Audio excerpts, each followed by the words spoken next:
Matthieu chapitre 28, nous commençons au verset 1. Après le sabbat, à l'aube du premier jour de la semaine, Marie de Magdala et l'autre Marie allèrent voir le sépulcre. Et voici, il y eut un grand tremblement de terre, car un ange du Seigneur descendit du ciel, vint rouler la pierre et s'assit dessus. Son aspect était comme l'éclair, et son vêtement blanc comme la neige. Les gardes tremblaient de peur et devinrent comme morts. Mais l'ange prit la parole et dit aux femmes, pour vous, ne craignez pas, car je sais que vous cherchez Jésus qui a été crucifié. Amen. Pour ceux qui cherchent Jésus qui a été crucifié, ils ne doivent pas craindre. L'ange dit, pour vous, ne craignez pas. Nous savons que vous cherchez Jésus qui a été crucifié et envoyé dans la tombe. N'ayez pas peur. Si vous vous engagez à servir Dieu, je voudrais que vous ayez, que chacun ait cette assurance dans son cœur de ne pas avoir peur. Peu importe la situation, peu importe les circonstances, n'ayez pas peur. Vous cherchez Jésus, Jésus crucifié. N'ayons pas peur. Oui, bien aimé. Il n'est point ici.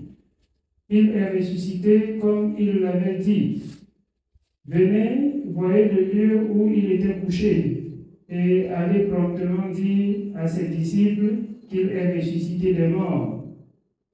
Et voici, il vous précède en Galilée. C'est là que vous le verrez. Voici, je vous l'ai dit. Elles s'éloignèrent promptement du sépulcre avec crainte et avec une grande joie, et elles coururent porter la nouvelle aux disciples.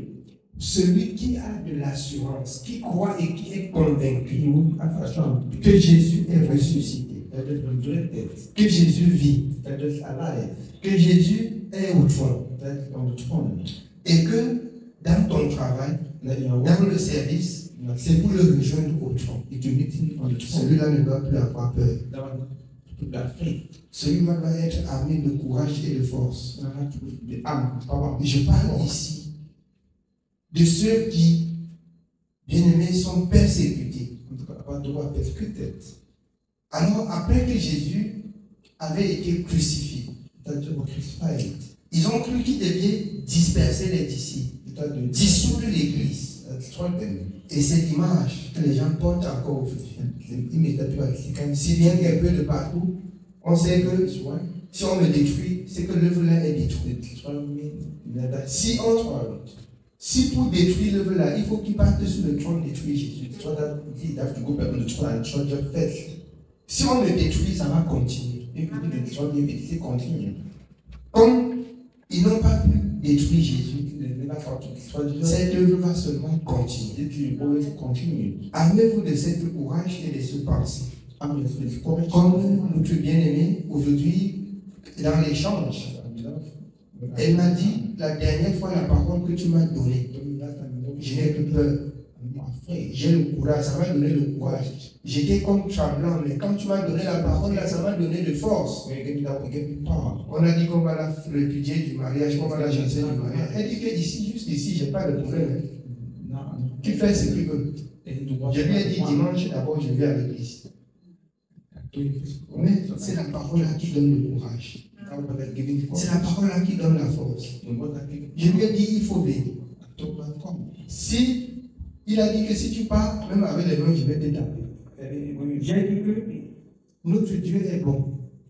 Parce que quand il parle de taper là, il ne sait pas que c'est Jésus qui m'a changé. J'étais sauvage. Qui va dire taper, je vais venir d'abord le trouver, le taper bien même avant que dimanche arrive. J'ai dit que Jésus là, il fait les choses. Ma soeur, ne pense pas que le combat là, c'est pour toi seul. Je suis ça de près. Je l'ai dit que je suis ça de près. Ne te dérange pas. Ne te dérange pas. Quand on reste tranquille, ils pensent qu'on fuit. On ne fuit pas. On ne fuit pas. Nous savons qui combat pour nous. Celui qui combat pour nous, ils ont la grâce que celui-là a dit qu'elle restait tranquille et je vais combattre pour eux. Si nous envoyons au combat, il devait nous voir. Il devait nous voir avec les yeux sur nous. Il a dit restez tranquille, je vais combattre. C'est la grâce qu'ils ont eue. Sinon, ça ne devait pas marcher comme ça. Amen. Oui, bien aimé, on continue. Nous continuons au verset 9. Et voici, Jésus vint à leur rencontre et dit, je vous salue. En résistant, en persévérant, en marchant sur la route où on va rencontrer Jésus. Jésus se présente, me voici. Prenez courage, n'ayez pas peur. Me voici. Pour ceux qui servent Dieu, le Dieu de la parole selon la parole. Même dans les persécutions, vous ne marchez pas seul. Jésus est là. Jésus est là. Il connaît. Il sait. Il a dit dans sa parole, si on vous persécute ici, prenez votre route. Avant que vous n'arriviez, je serai là. Je serai avec vous. Oui, bien aimé. Elle s'approchait pour saisir ses pieds et elle se prosternait devant lui. Alors Jésus leur dit, ne craignez pas. Ne craignez pas. N'ayez pas peur. Ils vont vous persécuter. Jean 16. Ils vont même vous faire mourir croyant qu'ils sont en train de servir Dieu. N'ayez pas peur. N'ayez pas peur. Ne craignez pas. J'ai dit que tout le film qu'on tourne là, on a beaucoup tourné le film là devant moi, ça me dit plus. C'est un film seulement et ça va passer. C'est rien. C'est rien. Amen. Oui, bien aimé. Jésus leur dit, ne craignez pas. Allez dire à mes frères de se rendre en Galilée. Allez, continuez à dire aux autres, là où on va rencontrer Jésus dans le royaume. Rendez ce témoignage. Dites aux autres qui ont cru, qu'ils soient armés de courage et de force. Parce que nous sommes sur le chemin pour rencontrer Jésus. Je vous dis, dans le livre de Matthieu, et ce sont ceux-là qui vont persévérer jusqu'à la fin, qui seront sauvés. Si vous faites ce que le monde aime, le monde va vous aimer. Mais si vous faites ce que Dieu aime, le monde va vous haïr. J'ai de la haine pour le monde. Mais j'aime la créature de Dieu. Mais leur conduite là, j'ai de la haine pour leur conduite. Cette conduite là, je piétine. Je dis non. Cette conduite ne peut pas s'attacher à moi. Et c'est pour cela que j'ai dit, comme l'apôtre Paul, nous lisions l'autre jour, il dit, vous êtes dans nos cœurs, à la vie et à la mort. C'est ça. Bien aimé comme ça qu'il lit la parole. Vraiment, elle me donne la joie. Elle lit. Avant que je ne parle, elle dit que serviteur, j'ai même plus à tel endroit. Serviteur, j'ai même plus à tel endroit. Et quand j'ai lu ça comme ça suffit. Je rends grâce à Dieu. J'ai lu à tel endroit. J'ai lu à tel endroit. Je n'ai pas encore vu parmi nous quelqu'un qui lit comme ça. Je n'ai pas encore vu. Vous allez être jalouse d'elle. De notre frère. Je n'ai pas encore vu. Ça va vous faire quelque chose dans le cœur.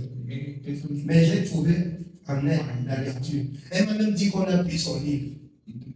Elle dit qu'elle a l'ancien, là, qui d'autres pages sont même perdues. Elle va lire. J'ai dit que Dieu soit bien.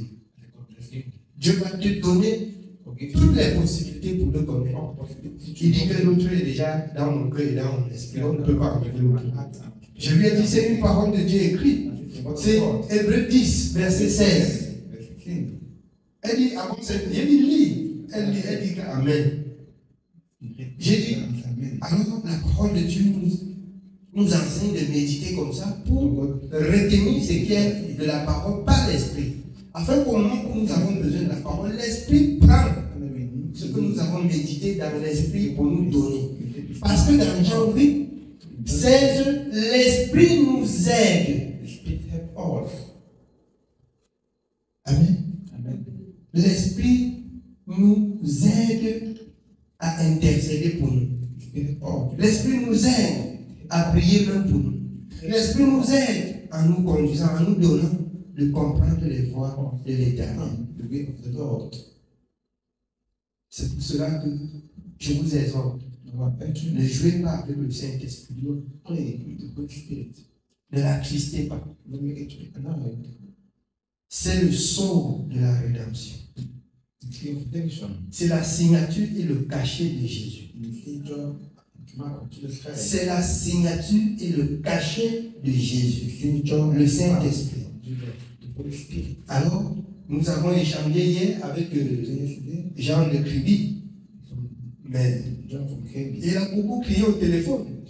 On a pris beaucoup de temps. Il a dit, mais ça veut dire que le Saint-Esprit, c'est le centre de tout. J'ai dit, c'est ça. Il dit, Jésus, il dit, c'est ça. Il dit, oh, mais. J'ai beaucoup marché dans la tromperie. Il voit qu'il a marché dans la tromperie. Sa femme était à côté pour lui demander. Il m'a dit que le désordre est venu. Il m'a dit, pasteur, le désordre est venu. On allait dans le elle ne veut pas que je reçoive la parole de la vie. Elle dit que le désordre est venu. J'ai voulu qu'il dise à quoi je passais à lui, mais il m'a tête. La femme là, elle aurait chaud là-bas, parce que c'est qu'il comprenait, ça pénétrait son cœur. Et quelqu'un vient couper. Si la femme n'a pas reçu les gifles hier, c'est que Dieu seul sait. C'est avec le temps qu'on va les exhorter à la douceur. Et avant qu'il ne raconte, je voulais lui rappeler ces paroles de douceur et sagesse parce que c'est elle qui a reçu la parole. Mais il n'a pas laissé pour écouter. Il m'a dit seulement, pasteur, désolé, comme vous voulez comprendre encore, il a coupé, tiens. C'est lui-même qui a coupé, c'est moi-même qui a appelé. Et bien aimé, on continue. C'est là qu'ils me verront.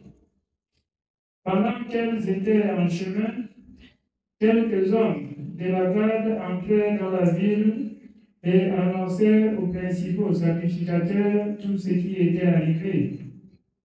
Ceux-ci, après s'être assemblés avec les anciens et avoir tenu conseil, donnèrent aux soldats une forte somme d'argent en disant, « Dites, ces disciples sont venus de nuit le dérober pendant que nous dormions. » Vous comprenez l'esprit de mal. Ils ne veulent pas que les autres connaissent que Jésus est ressuscité. Ils donnent une forte somme d'argent à ceux qui gardaient le sépulcre. Si on vient demander, dites que ces disciples sont venus les porter. Vous qui allez mentir qu'on est venu le porter de nuit là, et qu'on vous a mis seulement à la garde, vous partez où? En prison. Vous partez en prison. Mais on dit que ces disciples sont venus le porter comme si on l'a enlevé là-bas, on va plus le voir. Mais après, il a apparu. Là, à tous. Mais plus au monde, à ceux qui avaient cru, à ses disciples. Jésus ne marche pas avec le monde. Jésus marche au milieu de son peuple. Jésus conduit son peuple. C'est pour ça qu'après la résurrection, il ne s'est plus présenté au monde. Jusqu'aujourd'hui, il ne se présente plus au monde. Et c'est pour ça qu'il nous a donné la mission de l'évangile, de porter cette bonne nouvelle vers les nations du monde, afin que celui qui croira et qui sera baptisé soit sauvé et entre dans la bergerie afin que Jésus le conduise. Dieu c'est pour tous, mais il s'est manifesté pour l'humanité tout entière. Ses serviteurs ont pour devoir de porter ce message vers les nations du monde, afin que ceux qui doivent croire deviennent aussi enfants de Dieu et Jésus le conduit. Jésus ne conduit pas le monde. Il ne conduit pas le monde. Il n'est pas le Dieu des morts. La parole de Dieu déclare, quoique vivants, ils sont morts. Il n'est pas le Dieu des morts. Il est le Dieu des vivants. Ceux qui vivent selon cette parole, Jésus leur conduit. Oui, bien-aimé. Psaume verset 14. Si le gouverneur l'apprend, nous l'apaiserons et nous vous tirerons de peine. Les soldats prirent l'argent et suivirent les instructions qui leur furent données. Et ce bruit s'est répandu parmi les Juifs jusqu'à ce jour. Voici qu'au Cameroun, on a compris qu'on les a corrompus. Un saint, un juste, on fait sur son dos, il met sur le toit. Voilà que c'est écrit dans le livre de la vérité. Tout ce qui s'est passé. Quand on devient enfant de Dieu, ça nous sert de leçon. Si nous pratiquons encore le mal, quoi que nous persévérons dans le mal, Jésus va tourner comme ça. Il va mettre sur le toit. Où ta vie ne va pas marcher. Un midi, même comme ça, sur le soleil, tu vas te déshabiller même pour marcher pour dire ce que tu as fait, c'est quand tu pars.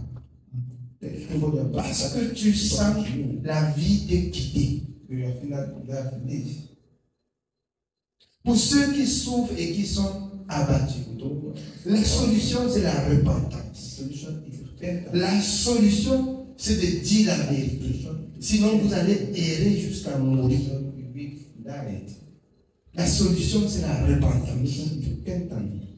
Amen. Oui, bien aimé. Les 11 disciples allèrent en Galilée sur la montagne que Jésus leur avait désignée. Quand ils le virent, ils se prosternèrent devant lui. Mais quelques-uns eurent des doutes. Jésus s'étant approché, leur parla ainsi. Tout pouvoir m'a été donné dans le ciel et sur la terre. Allez, faites de toutes les nations des disciples, les baptisant au nom du Père, du Fils et du Saint-Esprit. Amen. Voici le passage qui crée le désastre dans le cœur et dans l'esprit des religieux. C'est l'ordre donné par Jésus. C'est l'ordre donné par Jésus. Jésus a donné, ils ont oublié que Jésus a donné les ordres par le Saint-Esprit. Prenez, on va revenir ici, prenez acte 1. Verset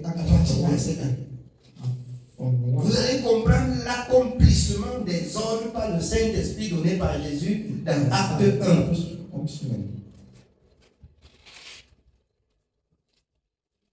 1. Acte chapitre 1, à partir du verset 1.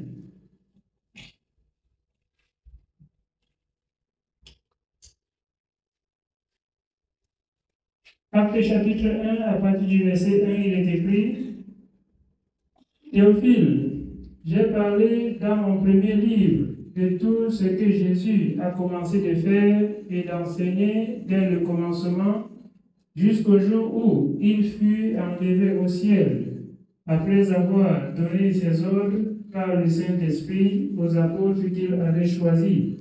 Après avoir donné ses ordres par le Saint-Esprit aux apôtres qu'il avait choisis. L'ordre pour le Saint-Esprit s'est déclenché dans Acte 2 à la Pentecôte. C'est là où les apôtres ont compris réellement ce que voulait dire le Père, le Fils et le Saint-Esprit. C'est là qu'ils ont compris. C'est là qu'ils ont appris que dans Jean 14, verset 26, Jésus dit quand le consolateur serait venu, il vous enseignera, il vous rappellera, il vous conduira. C'est là où le Saint-Esprit les a conduits à comprendre ce que c'est que le Père, le Fils et le Saint-Esprit. Or, Jésus les avait apparu, Jésus n'était pas encore monté. Il avait ressuscité seulement, mais il n'était pas encore monté. Parce que si vous lisez dans ce même Jean 14, il est dit qu'il est préférable que je m'en aille. Si je ne pars pas, le Saint-Esprit ne peut pas descendre. C'est pourquoi dans ce même chapitre de Acte 1, vous allez comprendre qu'il est quitté du milieu d'eux. Il est parti. Et dans Acte 2, après son départ, il se réunit et le Saint-Esprit là descend. Et quand le Saint-Esprit descend, le Saint-Esprit leur donne maintenant de comprendre ce que c'est que le Père, Fils et Saint-Esprit, qui est au nom de Jésus. En fait, Jésus ne s'est pas glorifié au milieu des hommes. Mais il fallait que l'Esprit vienne attester que Jésus-Christ est Dieu. Celui que vous avez vu après la résurrection là est Dieu. Oui, bien aimé. On continue dans Actes.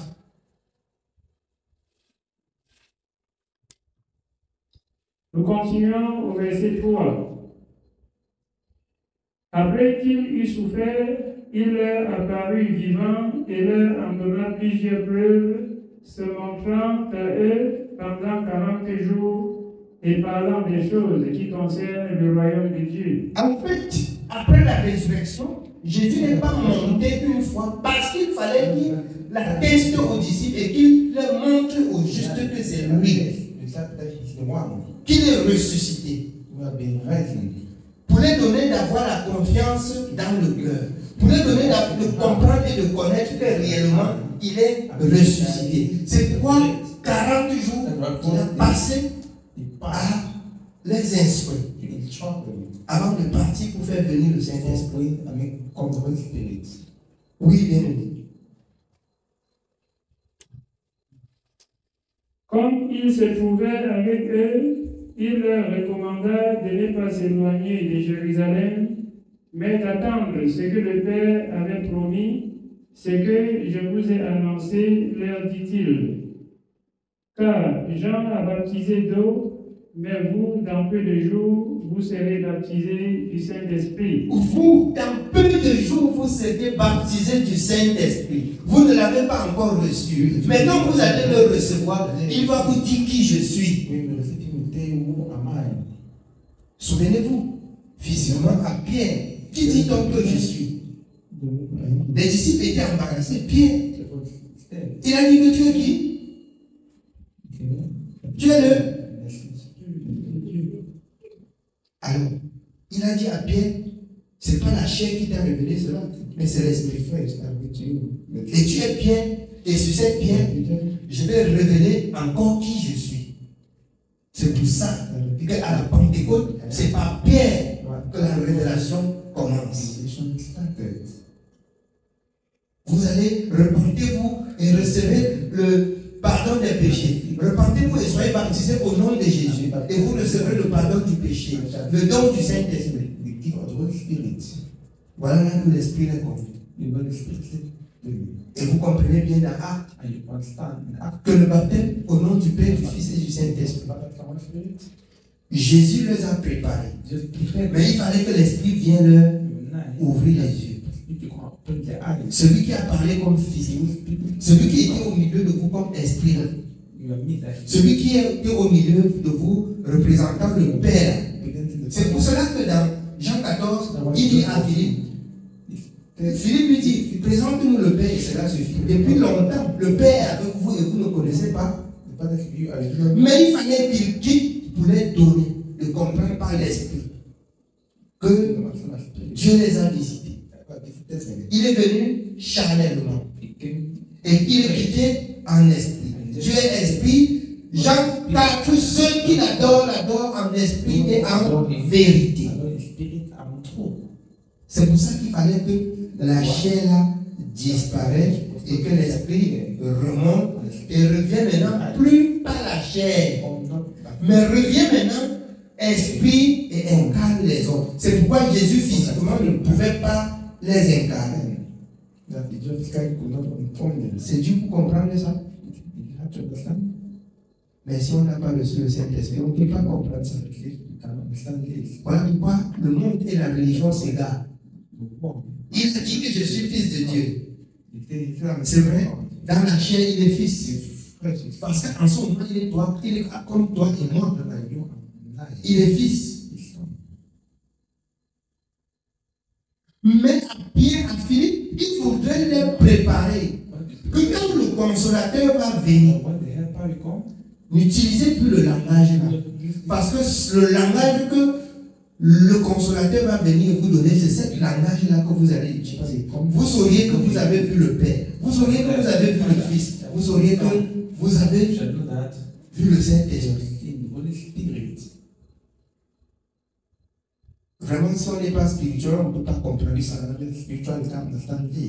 Amen. Oui, bien aimé, on continue. Continuons au verset 6. Alors les apôtres réunis lui demandèrent, Seigneur, est-ce en ce temps que tu rétabliras le royaume d'Israël? Il leur répondit, ce n'est pas à vous de connaître le temps ou les moments que le Père a fixé de sa propre autorité. Mais vous recevrez une puissance, le Saint-Esprit survenant sur vous, et vous serez mes témoins à Jérusalem, dans toute la Judée, dans la Samarie et jusqu'aux extrémités de la terre. Vous seriez mes témoins. Quand vous allez recevoir cette puissance, c'est pourquoi le témoignage a commencé à la Pentecôte lorsqu'ils ont reçu cet esprit. Et aujourd'hui, on veut régner, on veut refuser. Et on veut vraiment régner la réception du Saint-Esprit par les apôtres et la révélation par l'Esprit de ce que Jésus les a donné de comprendre. Aujourd'hui, on veut éteindre. Jésus-Christ est Dieu. Jésus-Christ est Dieu. Si vous ne connaissez pas, vous avez compris dès ce soir et vous pouvez maintenant parler avec assurance que Jésus-Christ est Dieu. Amen. Amen. Oui, bien aimé. Après avoir dit cela, il fut élevé pendant qu'ils le regardaient, et une nuée le déroba à leurs yeux. Et comme ils avaient les regards fixés vers le ciel pendant qu'ils s'en allaient, voici, deux hommes vêtus de blanc leur apparurent et dirent, Hommes galiléens, pourquoi vous arrêtez-vous à regarder au ciel? C'est Jésus qui a été enlevé du ciel. C'est Jésus qui a été enlevé au ciel du milieu de vous, reviendra de la même manière que vous l'avez vu allant au ciel. Amen. Que les hommes croient ou pas, notre Dieu, notre Sauveur, notre Créateur reviendra de la même manière. Mais il faut qu'il te trouve aussi dans la conduite par le Saint-Esprit. Beaucoup ne connaissaient pas encore cette révélation par le Saint-Esprit. Et je vous exhorte, à partir de ce soir, ayez de l'assurance. Ne craignez pas. Rassurez-vous que vous avez fait ce que Jésus a recommandé. Le reste lui engage. Ça ne vous regarde plus. Ça ne vous regarde plus. Amen. On finit le passage de Matthieu 28.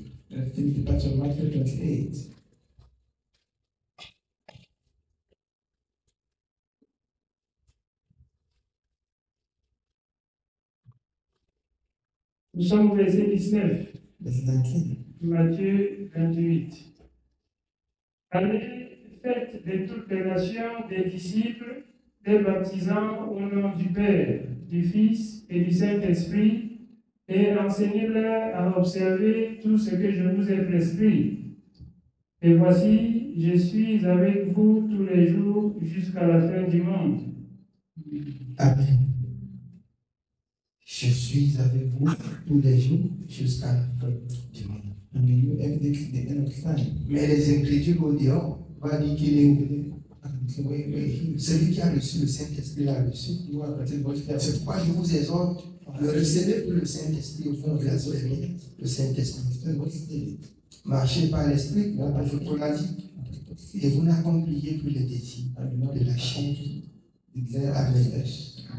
Que le Seigneur nous bénisse. Oui, c'est le message de ce soir. Amen.